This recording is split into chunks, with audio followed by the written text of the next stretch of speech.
بسم اللہ الرحمن الرحیم۔ آج ہم بات کریں گے اس لمحے کی جب انسان کو قبر میں اتارا جاتا ہے اور پھر پہلی رات سے لے کر 40 دن تک اس کی روح کے ساتھ کیا ہوتا ہے۔ یہ ویڈیو کوئی کہانی نہیں، یہ کسی کو ڈرانے کے لیے نہیں، یہ ہدایت کے لیے ہے۔ اگر آج تم نے یہ بات سمجھ لی تو ہو سکتا ہے تمہاری زندگی کا رخ بدل جائے۔ اس ویڈیو کو آخر تک دیکھنا، کیونکہ آخری بات وہ ہے جو انسان کو اپنی زندگی کے فیصلوں پر مجبور کر دیتی ہے۔ جب انسان کا وقت پورا ہو جاتا ہے، جب وہ سانس جو امانت تھی واپس لے لی جاتی ہے، تو سب سے پہلے جو منظر بنتا ہے وہ خاموشی کا ہوتا ہے۔ وہ خاموشی جس میں گھر والے رو رہے ہوتے ہیں، وہ خاموشی جس میں زبانیں بند اور آنکھیں نم ہوتی ہیں، اور وہ خاموشی جس میں انسان خود کچھ کہہ نہیں پاتا۔ جسم بے جان ہو جاتا ہے مگر روح بے خبر نہیں ہوتی۔ جنازہ اٹھایا جاتا ہے، کندھوں پر رکھا ہوا وہ جسم جو کل تک خود چلتا تھا آج دوسروں کے سہارے حرکت کر رہا ہوتا ہے۔ روح یہ سب دیکھ رہی ہوتی ہے۔ وہ دیکھتی ہے کہ کون ساتھ آیا، کون چند قدم چل کر واپس مڑ گیا، اور کون صرف فرض پورا کر کے الگ ہو گیا۔ قبرستان کا راستہ لمبا نہیں ہوتا مگر اس دن ہر قدم بھاری لگتا ہے۔ پھر وہ لمحہ آتا ہے جب انسان کو قبر میں اتارا جاتا ہے۔ یہ وہ جگہ ہے جہاں دنیا کا ہر رشتہ ختم ہو جاتا ہے۔ اوپر کھڑے لوگ مٹی ڈال رہے ہوتے ہیں اور نیچے وہ انسان جس نے ساری عمر روشنی میں گزاری اب اندھیرے کے سپرد کر دیا جاتا ہے۔ قبر بند ہوتی ہے، قدموں کی آہٹ دور ہوتی چلی جاتی ہے، اور پھر ایک ایسی تنہائی شروع ہوتی ہے جو دنیا میں کبھی نصیب نہیں ہوئی۔ یہ پہلی رات ہے۔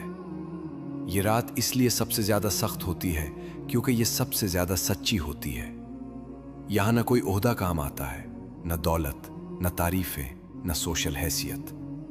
یہاں صرف دو چیزیں ساتھ ہوتی ہیں، ایک انسان کے اعمال اور دوسری اس کا یقین۔ جسم اور روح کا تعلق اب ویسا نہیں رہتا جیسا دنیا میں تھا۔ یہ ایک نیا تعلق ہے جس میں روح زیادہ باخبر ہے اور جسم زیادہ بے بس۔ زمین کا پہلا احساس انسان کو یہ سمجھا دیتا ہے کہ جس مٹی پر وہ چلتا رہا آج وہی مٹی اس کے اوپر ہے۔ اندھیرا صرف آنکھوں کے لیے نہیں ہوتا، یہ اندھیرا دل تک اترتا ہے۔ خاموشی صرف آوازوں کی نہیں ہوتی، یہ خاموشی انسان کے اندر تک بولتی ہے۔ پہلی رات میں انسان کو اپنی پوری زندگی ایک ایک منظر کی صورت میں یاد آتی ہے۔ کہاں غرور کیا، کہاں حق دبایا، کہاں اللہ کو پیچھے رکھا اور کہاں دنیا کو آگے۔ اور یہی وہ وقت ہوتا ہے جب انسان سمجھتا ہے کہ اصل نقصان کہاں ہوا۔ دنیا میں وہ راتیں جنہیں انسان نے غفلت میں گزار دیا، آج ان سب کا وزن ایک ہی رات میں محسوس ہونے لگتا ہے۔ یہ رات اس لیے بھی سخت ہوتی ہے کیونکہ یہ پہلی دفعہ انسان کو یہ احساس دلاتی ہے کہ اب واپسی نہیں، نہ توبہ کے لیے مہلت، نہ اصلاح کا وقت، نہ کسی سے معافی مانگنے کا موقع، صرف انتظار۔ انتظار اس بات کا کہ آگے کیا ہونے والا ہے۔ قبر کی پہلی رات انسان کو یہ سکھا دیتی ہے کہ اصل تیاری کس چیز کی تھی اور وہ کس چیز میں لگا رہا۔ یہاں آنسو کام نہیں آتے، یہاں صرف وہ عمل کام آتا ہے جو انسان اکیلا کرتے ہوئے کرتا رہا۔ اور جب یہ پہلی رات گزرتی ہے، جب انسان اس نئے وجود کو قبول کرنے لگتا ہے، تو روح ایک اور مرحلے میں داخل ہوتی ہے۔ ایک ایسا مرحلہ جہاں اصل امتحان ابھی مکمل نہیں ہوتا بلکہ شروع ہوتا ہے، کیونکہ اصل امتحان تو اب آنا باقی ہے۔ جب پہلی رات کی خاموشی کچھ مانوس ہونے لگتی ہے، جب انسان یہ سمجھنے لگتا ہے کہ اب یہی اس کی دنیا ہے، تو قبر کے اندر ایک اور مرحلہ آتا ہے۔ یہ مرحلہ خوف کا نہیں، سچ کا ہوتا ہے۔ یہ وہ وقت ہے جہاں انسان سے وہ سوال کیے جاتے ہیں جن کے جواب وہ پوری زندگی دیتا رہا تھا، مگر زبان سے نہیں، عمل سے۔ یہ سوال اچانک نہیں ہوتے، یہ شور مچانے نہیں آتے، یہ چیخ کر نہیں پوچھے جاتے۔ یہ سوال ایسے آتے ہیں جیسے کسی کو اس کی اصل پہچان یاد دلائی جا رہی ہو۔ قبر میں پہلا امتحان انسان کو یہ احساس دلاتا ہے کہ اب نہ باتوں کا وقت ہے، نہ تعویلات کا، اب صرف سچ ہے۔ یہاں وہ علم کام نہیں آتا جو صرف زبان تک محدود رہا۔ یہاں وہ یادداشت فائدہ نہیں دیتی